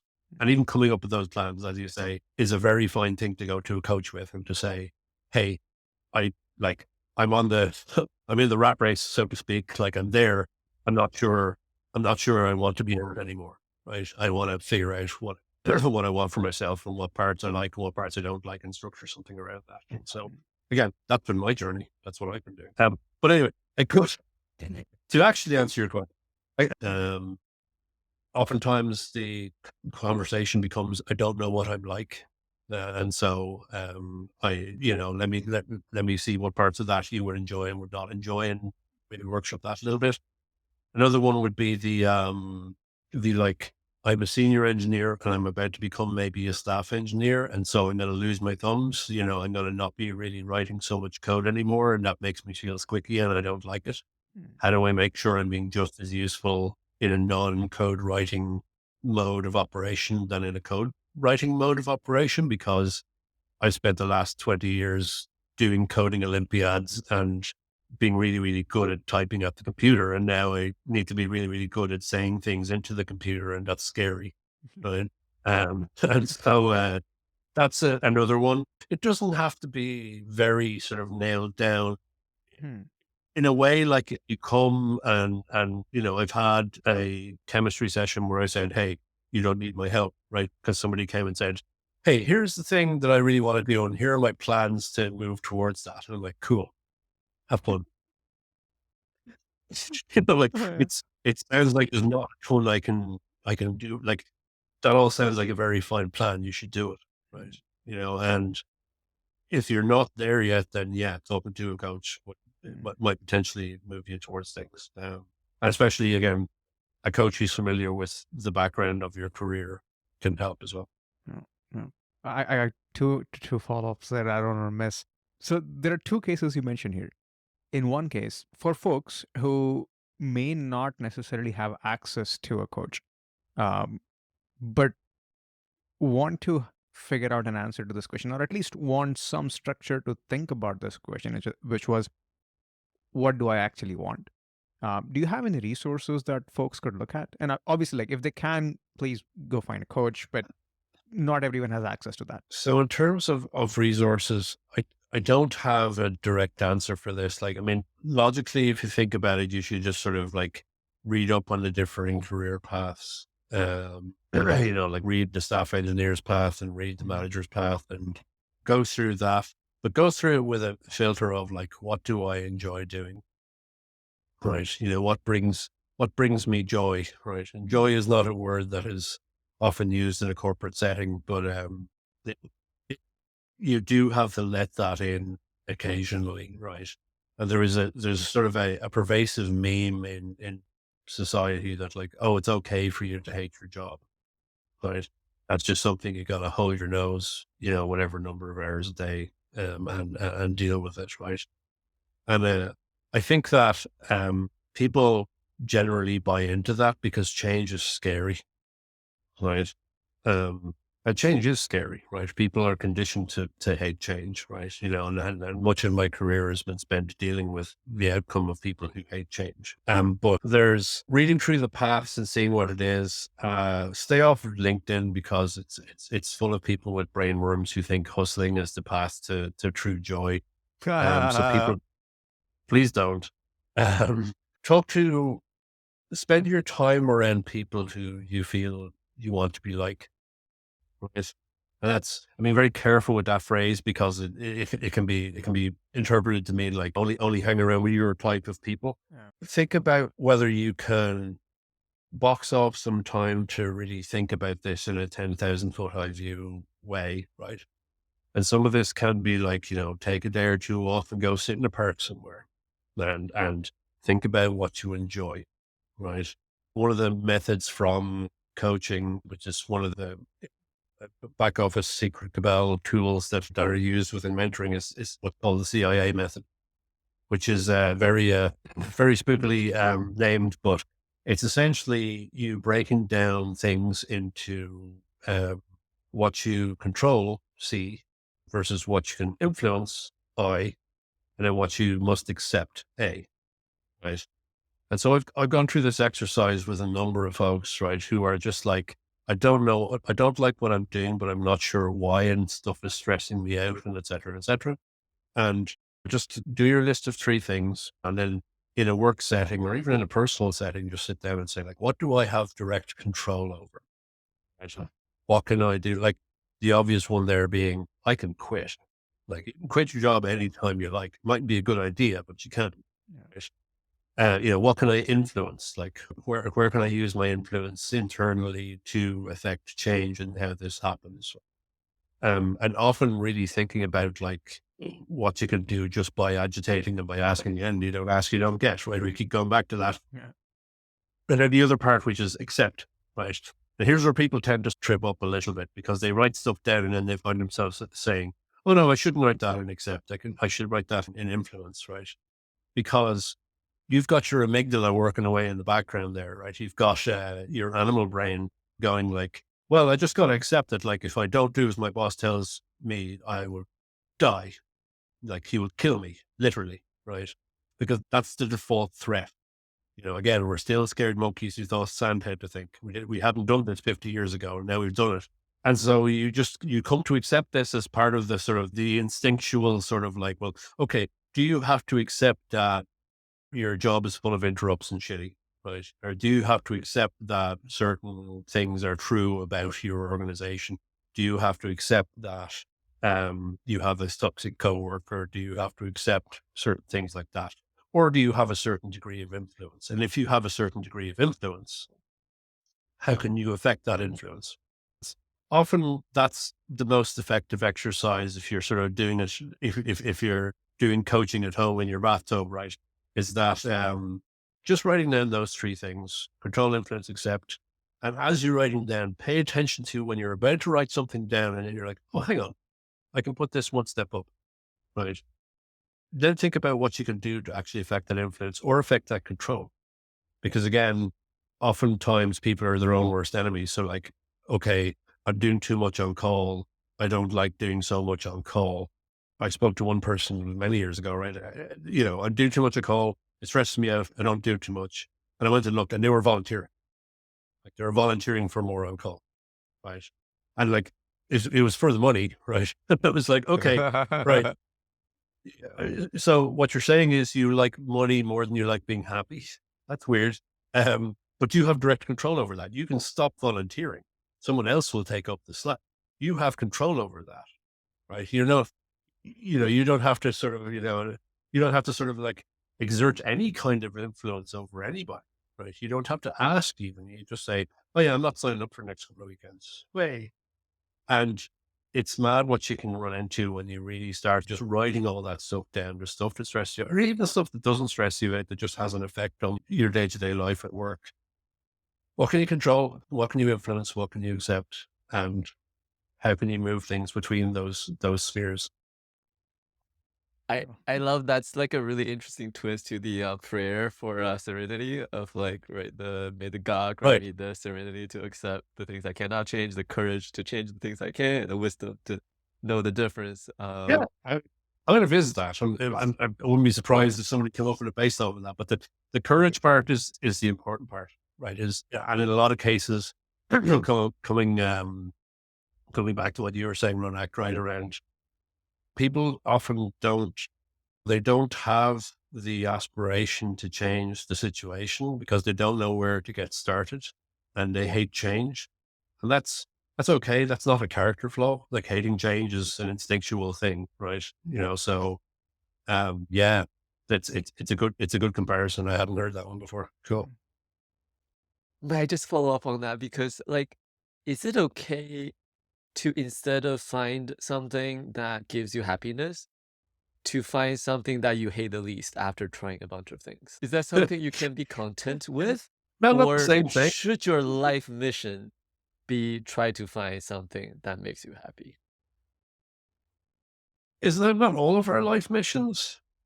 Right? Is that well? No, I think I think there is a nuance to that question. I'm glossing over. There's a certain, and I'll relate it to sort of an anecdote from my own sort of journey through this. Right? Is that um, I had used to relate my own happiness to like purely selfish things. Is that like, well, how will you be happy, Dave? Right? Well, I'll be happy if I don't have to work and I don't have to talk to all these assholes, and like I can just go off and ride my bike and Hey, do he's whatever. talking about us. That's not nice, Dave. That's not nice. Not you asshole specifically, just in general. I But knew it. well, when it comes down to it, is that if you seek out the parts you hate the least, right, even the language that you use is important there, right? And you shouldn't be satisfied with here's the thing that I hate the least. And it's a lifelong journey to figure this out. So where I came to was I had put together this whole thing of like me being this horrible misanthrope, and that was sort of my personal brand almost. That it's like, Dave's grumpy about this, Dave's grumpy about that. It turns out to coming to the realization that I really enjoy helping people, and I really enjoy helping people in their careers, helping people in getting to a better place where they're at, and just helping in general, and instructing and teaching and all of that sort of stuff.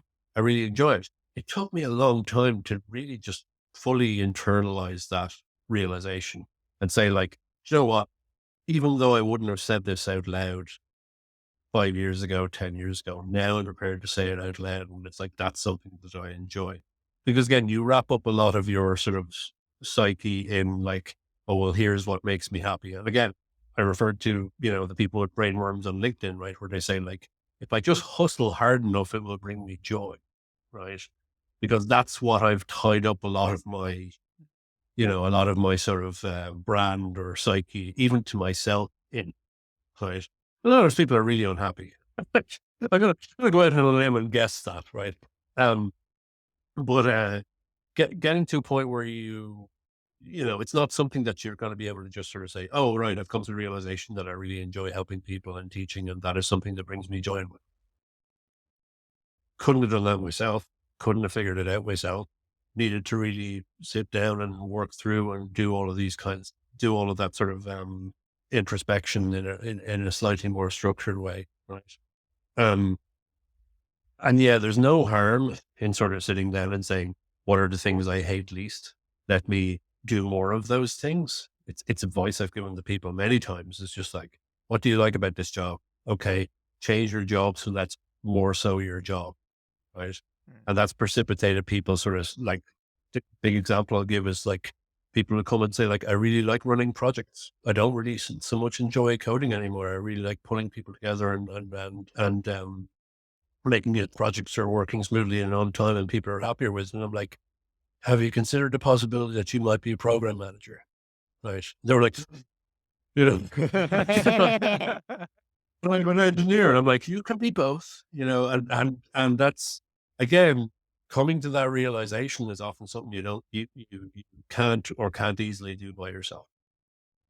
And so for you, to come to that realization, was that the career break that you took like before this? Or, and like, how can someone like, right, like introspection you mentioned, like, does that mean like literally blocking out like, like a week of vacation by trying to really like how do I go about doing? You're asking the mysteries of the universe here, right? Honestly, in my particular case, it was therapy.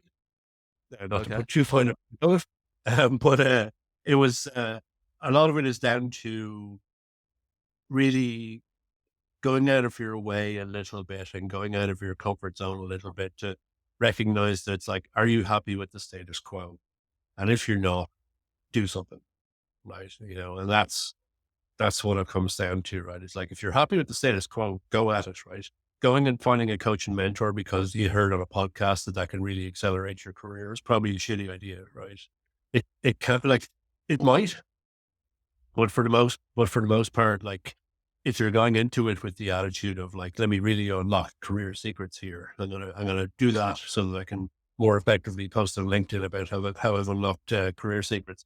But like, if you're doing it for like, I'm not quite sure where I want to go, and I'm not quite sure how to do it.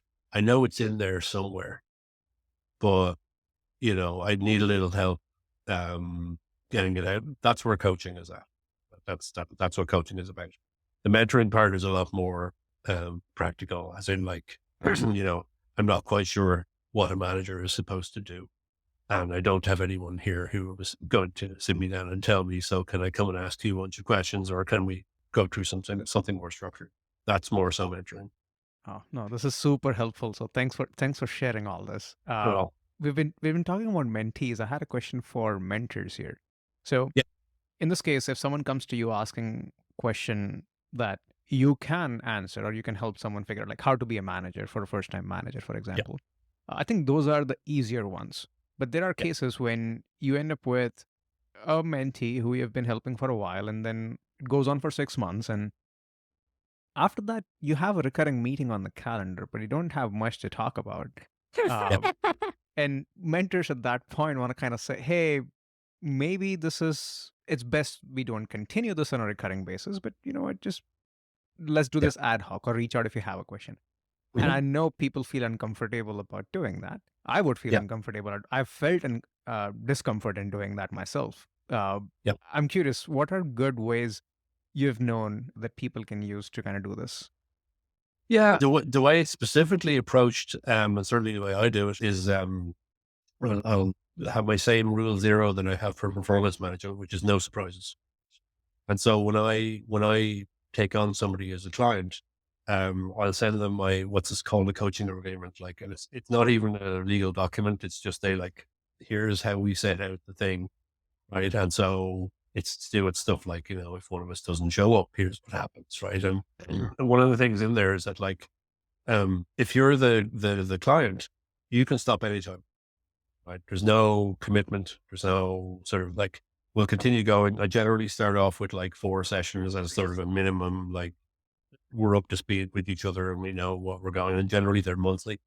Um, and after that, if you want to keep going, then by all means, but I will, like, I will turn around and say, hey, probably don't need to be meeting monthly, and just say it like that. Like, just be like, my aim is to get to a point where we have a good enough relationship that I can just have the conversation like you just said it to me. Right. It's not a formal thing. It's not a, like, let me have this remedial managery conversation with you. Like, if I turn around to somebody and say like, hey, do you feel like we need to be meeting monthly? Because like, we're generally emailing back and forth anyway, right? Or do you want to just maybe do ad hoc, over the next 6 months, whatever it is? Because generally, again, down to brass tacks, Yeah. generally after those initial 4 sessions, things get cheaper. So it'll be like, and in some cases they will say, yeah, I want to keep on meeting monthly for a while. And at all times I'm like, this is you. This is like, if you want to keep on doing it. But if we ever get to a point where we're just kind of looking at each other and having a chat, I'm like, I could be, because again, I have a limited capacity to do this as well. So I don't think that I could do coaching and mentoring 8 hours a day, 5 days a week. Yeah. I would go literally insane. So there is a capacity there for me to be able to take on only a certain number of clients. And if I have like 8 clients and 4 of them are like, I just have a chat with somebody once a month and I get paid the same amount, at some point I go, yeah, do you know what? I'll never say that out loud to somebody like this, but I'm like, I could be using this time more constructively with somebody who needs me more. Right. So that's kind of how it is that there's never a push in any particular direction. And for the most part, again, the dynamic has changed a little bit if somebody is paying you, but it's down to like, okay, they're happy to keep paying me. In some ways that's good, but also at a certain point, I tend not to try and get too attached. They're not Pokemon. I don't get to keep them and say, these are my clients. So I'll keep them forever if I could. Right. At a certain point, it's like, we've done all we can for the moment. And if you want to come back in 6 months time, right. And we can have another couple of chats, then by all means. But yeah, and again, there's momentum there and there's change. People, as we've discovered, people don't enjoy change. So you do want to force the issue at some point. Yeah. Yeah. No, that's good advice. Okay, so we about an hour back we said there are 2 things you're doing now. One of them was coaching. Um, at least I would like to spend some time. I know I want to be mindful of your time. So No, we're good. so the second part was consulting. Can you tell us Yeah. more about what you're doing there? I'm just getting into consulting at the moment. One of the big things that I worked on at Google and tended to work on less so since I've been there is what I'll put under the umbrella of busy teams. And so this is related to there's a chapter in the SRE books that I wrote, which is around dealing with interrupts.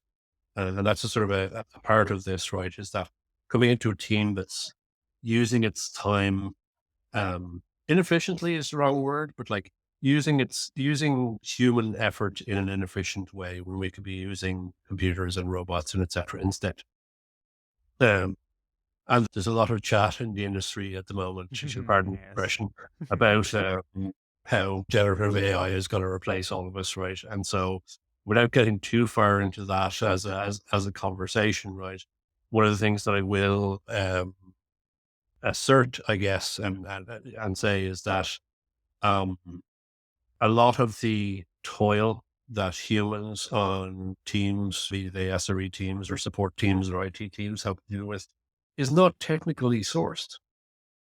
Right, is sourced by just organizationally how things work, right? Or the organization's attitude to risk or to new technologies or to whatever it is, right? And so in even my short time, working on this thus far, right? And actually, even at Google, again, you were talking to Todd and, he said, Google hasn't everything figured out. Google hasn't everything figured out. You run into pockets of a human needs to do this thing because a robot can't, right? Which is generally nonsense, right? And it's generally sourced by people who are afraid that, then if you lose the human touch, then it will result in worse outcomes. Right?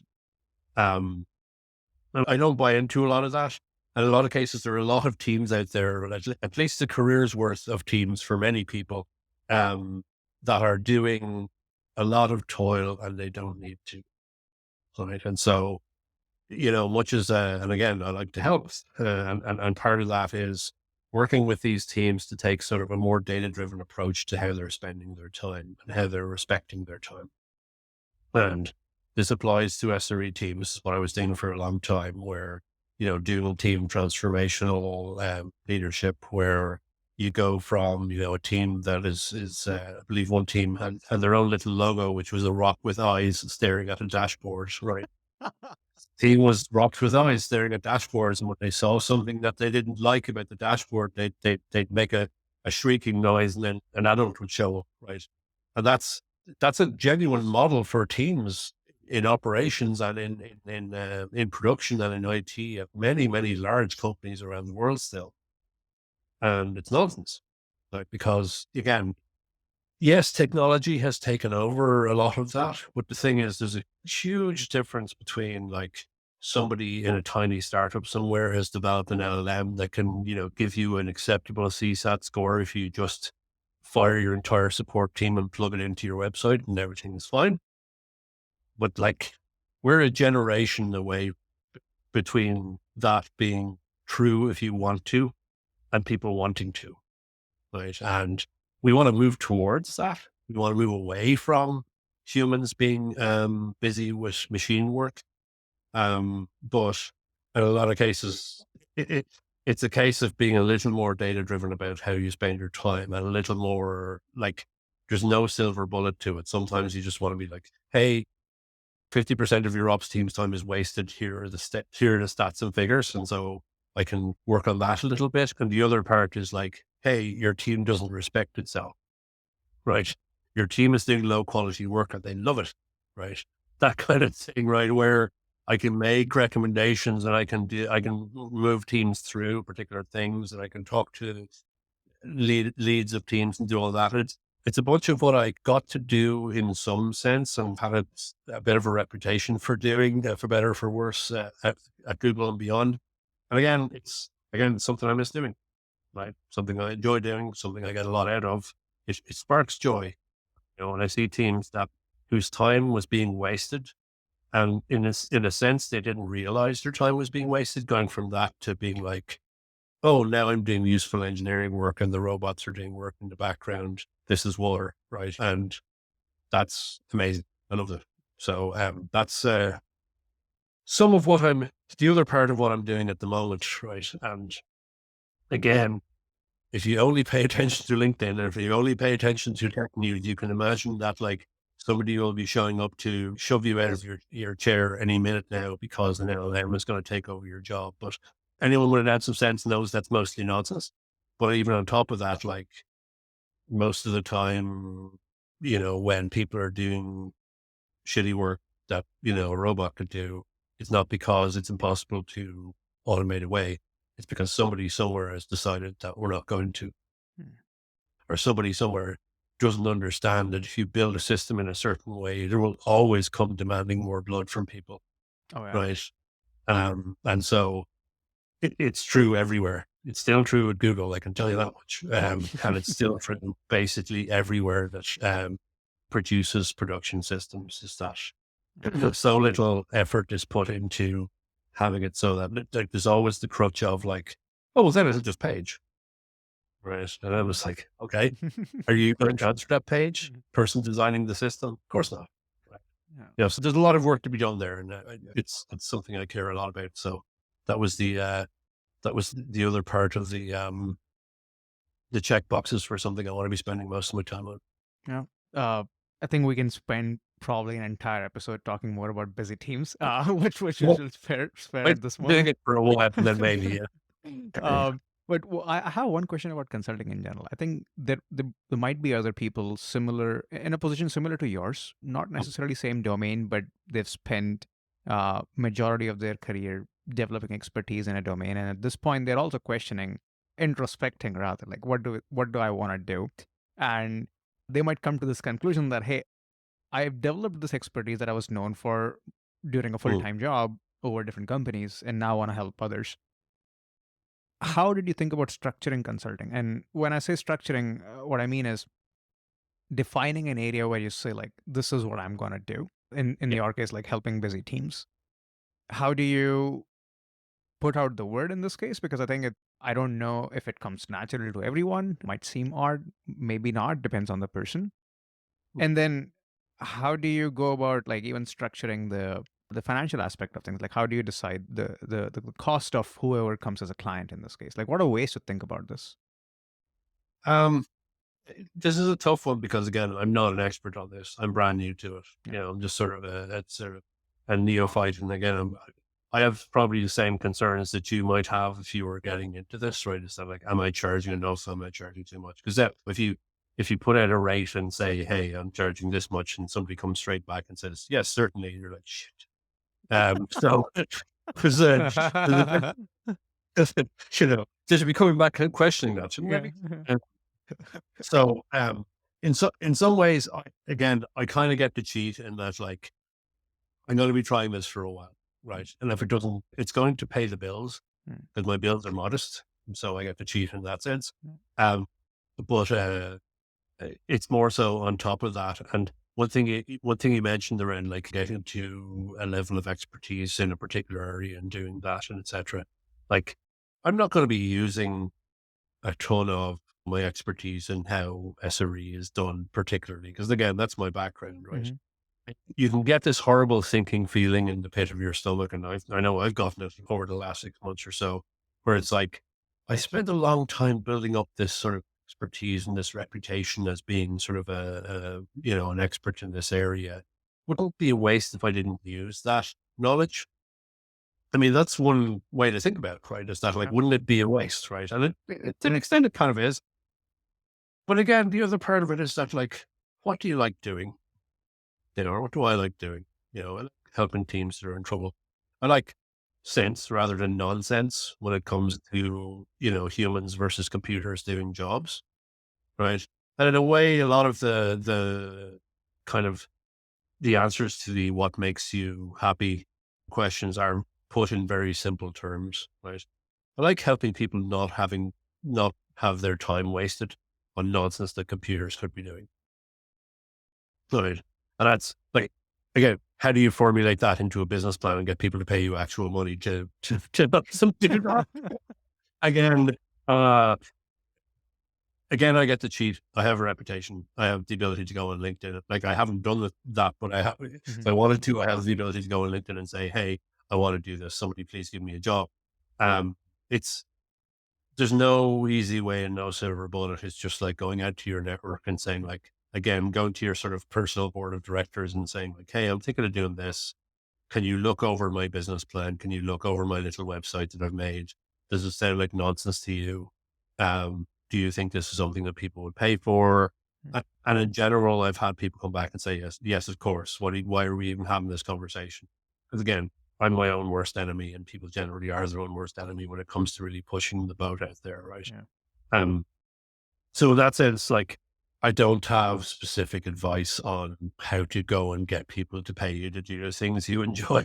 It's just like have it so that the things again, the way to approach it is like narrow it down to the things you actually enjoy doing for their sake. Yeah. And then see if you can figure out how to market that and how to specialize into that and say, okay, here's some, and again, like if I go out and say like, hey, do you have a busy team?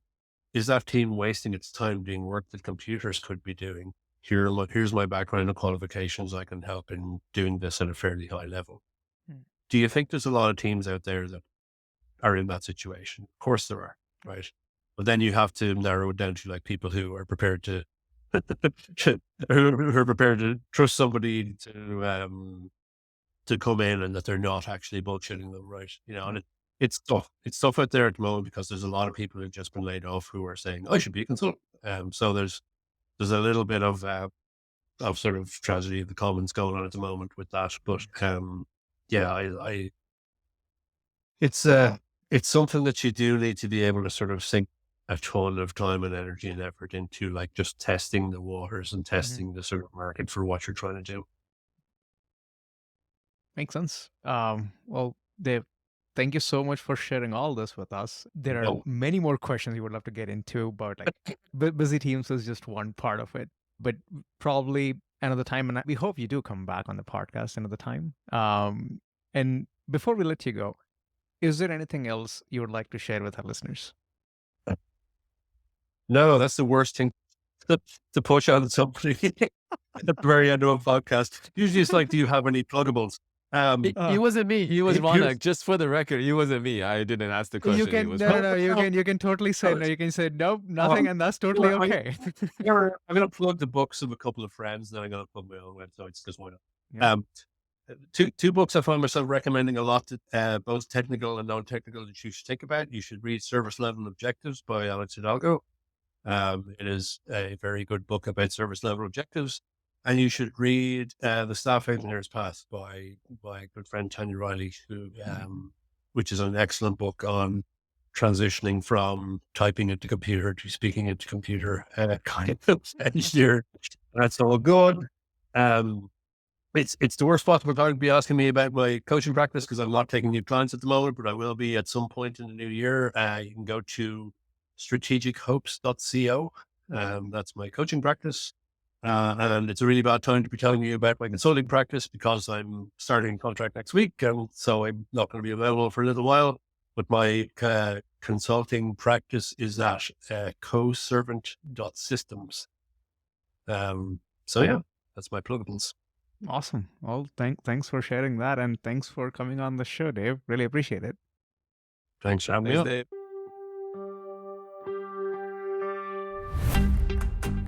Hey, thank you so much for listening to the show. You can subscribe wherever you get your podcasts and learn more about us at softwaremisadventures.com. You can also write to us at hello@softwaremisadventures.com. We would love to hear from you. Until next time, take care.